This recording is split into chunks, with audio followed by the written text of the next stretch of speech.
दोस्तों, वीडियो शुरू करने से पहले आपसे एक रिक्वेस्ट है कि अगर आपको हमारा यह वीडियो अच्छा लगे तो इसे लाइक तथा चैनल को सब्सक्राइब भी कर लेना, जिससे हमारी आने वाली वीडियो सबसे पहले आप तक पहुंच सके। तो आइए दोस्तों, वीडियो शुरू करते हैं। बोलो सतगुरुदेव जी की जय हो। तो आपके हृदय में ऐसी श्रद्धा मर्यादा अंतिम श्वास तक बनी रहे। सुन सलहली सैल है गगन मंडल के मां, और प्रेम बिना पावे नहीं चाहे कोट समाधि ला। जब तक आपका प्यार मालिक नहीं उमड़ेगा, इतना भगवान मिले नहीं। और वर्क डन मिलेगा, किया कर्म अवश्य मिलेगा। जो साधना आप कर रहे हो, भक्ति कर रहे हो, दान कर रहे हो, ये मिल अवश्य, ये जरूर मिल जाएगा, लेकिन मालिक नहीं मिल पाओगा जब तक प्यार नहीं उमड़ेगा। अब कैसे प्यार कैसे उमड़ेगा भाई? जैसे सूरज के आगे बदरा ऐसे कर्म छयारे। भाई प्रेम की पवन करे चित मंजन, फिर जल के तेज नयारे। क्या बताते हैं परमेश्वर गरीबदास जी महाराज परमेश्वर को पाने की कैसी विधि बताते हैं कि जैसे सूरज के आगे बदरा ऐसे कर्म छयारे। हमारे पाप कर्मों की छाया आत्मा और परमात्मा के बीच में ऐसे होगी जैसे सूरज के सामने घनघोर घटा छा जाती है। वो घटा, फिर वो बादल कैसे वहां से दूर होते हैं। तेज हवा चलती है तो बादलों को तितर बितर कर देती है, और सूर्य का प्रकाश फिर ज्यों का त्यों समक्ष होता है। तो ऐसे कहते हैं कि हम आत्मा और परमात्मा के बीच में जो पाप कर्म रूपी जो बादल हैं, उनको कैसे दूर फेंका जाए, कैसे छांटा जाए, कैसे खत्म किया जाए। जैसे सूरज के आगे बदरा ऐसे कर्म छयारे। प्रेम की पवन करे चितवंजन, झलक तेज नयारे। प्रेम की पवन, इन पाप कर्मों को काटने का, इनके हटने का क्या लक्षण होता है? आपको यहां बुलाया जाता है, ज्ञान सुनाया जाता है, आप जी को मंत्र दिए जाते हैं, आप जी को प्रेरित करके आपके हाथों से 2 पैसे दान करवाए जाते हैं, दंडवत प्रणाम कराई जाती है। इस सब का उद्देश्य है कि आपका हृदय इतना विनम्र हो कि परमात्मा की चर्चा चल की आंखों से आंसू की धारा बह जा, दरिया बह निकले, चर्चा चले एकांत में बैठ के, या कहीं चर्चा चले जाता कि रह कर आंखों में आंसू आने लग जाएंगे। जब मालिक की चर्चा चलेगी तो समझो आपके पाप कर्मों के बादल कटने लाएंगे। जैसे सूरज के आगे बदरा ऐसे कर्म छयारे। ये प्रेम की पवन करे चितमंजन, फिर झलक तेज नयारे। तो यहां नित्यानंद जी भी इसी का समर्थन कर रहे हैं। सुन सलहली गैल है गगन मंडल के मां, बिना प्रेम पावे नहीं चाहे करोड़ समाधि ला। जब तक मालिक में प्यार नहीं होगा, उसकी चर्चा सुनते ही आत्मा में ये झड़ नहीं लगेगा आंसुओं का, तो तब तक बात कच्ची रह रही है आपकी। लेकिन होगा, अभ्यास बढ़ाओ, मालिक की भक्ति करो, ज्ञान सुनो, और अवश्य होगा। यही प्रोसीजर है। किसी के घने बादल हैं, किसी के थोड़े घने हैं, वह भी इसी तरीके से हटेंगे। हवा चलती रहेगी, धीरे धीरे उनको इधर उधर कर देगी।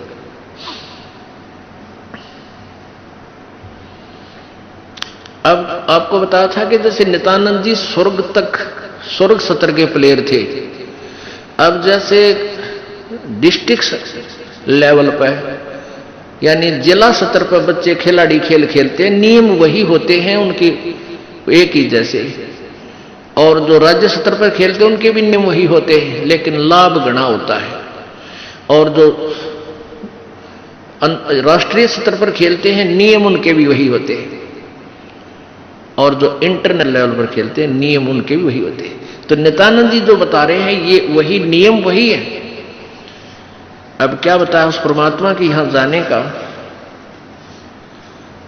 परमेश्वर क्या बताते हैं? होले सुहागण सुरता त्यार, तुझे माल्य के घर जाना है। अब सुहागण कौन है और कुंवारी कौन है? जिन आत्माओं को पूर्ण परमात्मा संत से प्रभु का नाम नहीं मिला, तो वो तो कुंवारी है। और जिनको परमात्मा का नाम मिल गया उनकी सगाई होगी परमात्मा से, गुरु बिचौले ने उनकी सगाई करवा दी। अब जिनको परमात्मा का नाम मिल गया तो आपकी सगाई होगी उस मालिक से, परमात्मा से, और गुरु बिचौले ने आपका यू नाता जोड़ दिया। तो इसलिए कहा कि होले सुहागण सुरता त्यार, जो उपदेशी आत्माएं हैं वो सुहागण हैं, और जिन्हें नाम नहीं लिया है वो अभी कंवारी है। और जो सुहागण होगी, जिसकी सगाई हो जाएगी, तो वह इंतजार, वही आशा कर सकती है पिया के घर जाने की। कुंवारी का भी कोई ऊद सूद नहीं होती, लेकिन तरीका यही है पिया के घर जाने का, उनको भी सगाई करवानी पड़ेगी, नाम लेना पड़ेगा, गुरु बनाना पड़ेगा। तो उन सुहागन आत्माओं को, उपदेशी आत्माओं को परमात्मा कहते हैं होले सुहागन सुरता त्यार, तन माल्य के घर जाना है। अब तुझे वहां जाने का तेरा काम बन गया, यानी स्टार्ट हो गया ये प्रोसीजर। ब्याह भी होगा, सगाई हुई है तो ब्याह भी होगा, ब्याह होगा तो फिर सारा काम होगा, पति के घर भी जाएंगे। तो हम स्टार्ट कर चुके हैं, हमारा काम शुरू हो गया। फिर क्या बताते हैं,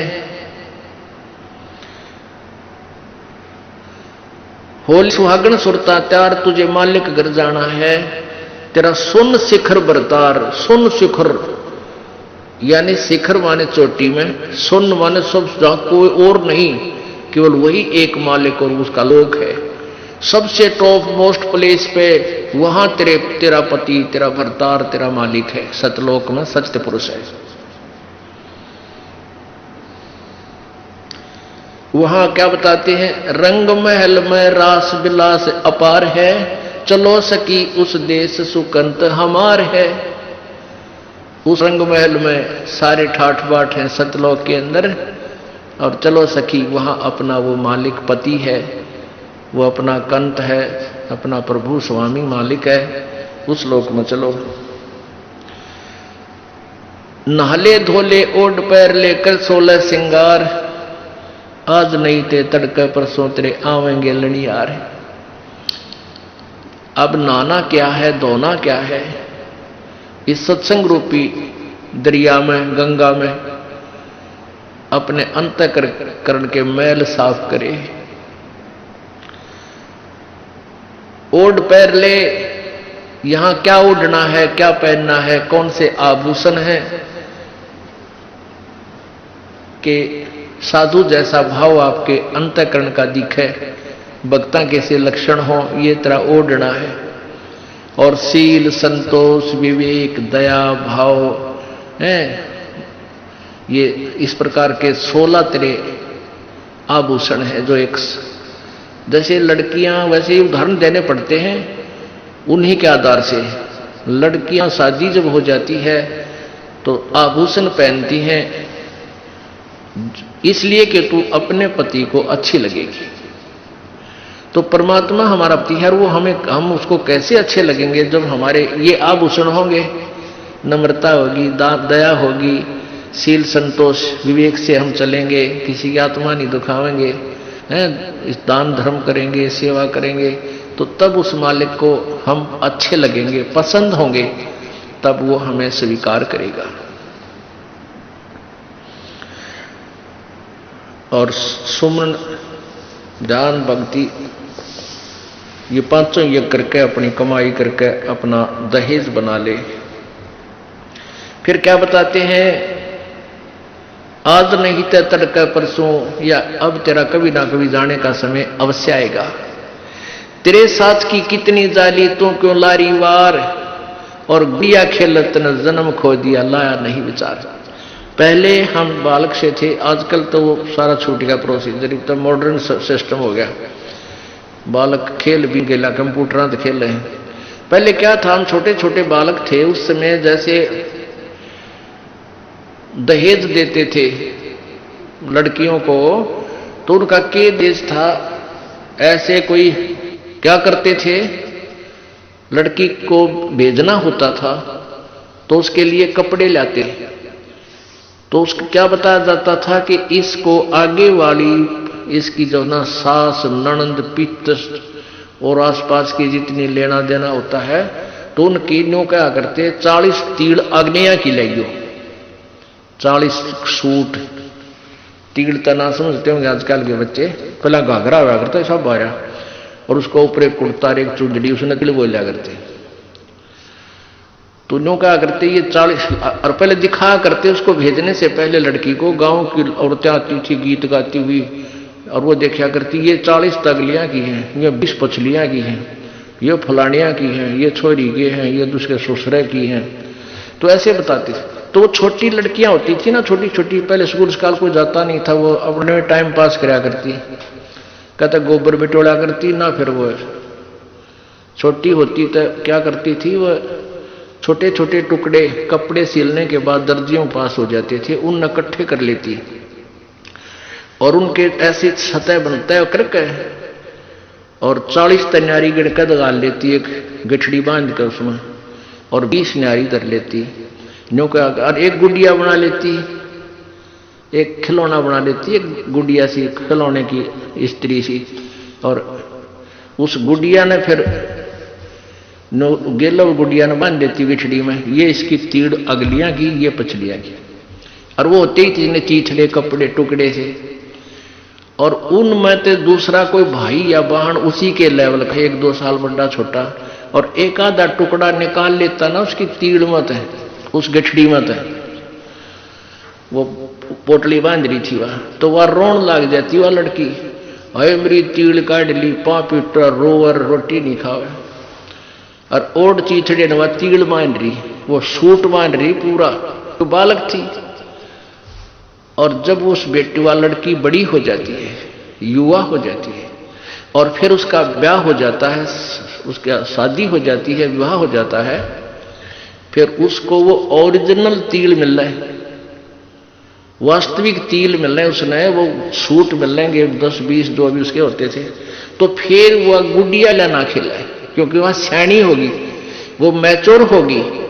तो पुण्यात्मा परमात्मा हमें क्या बताना चाहते हैं कि तुम यहां जो बेटा बेटी कार कोठी संपत्ति जोड़ने में जो तुम खेल खेल रहे हो, ये गुड़िया वाला खेल है।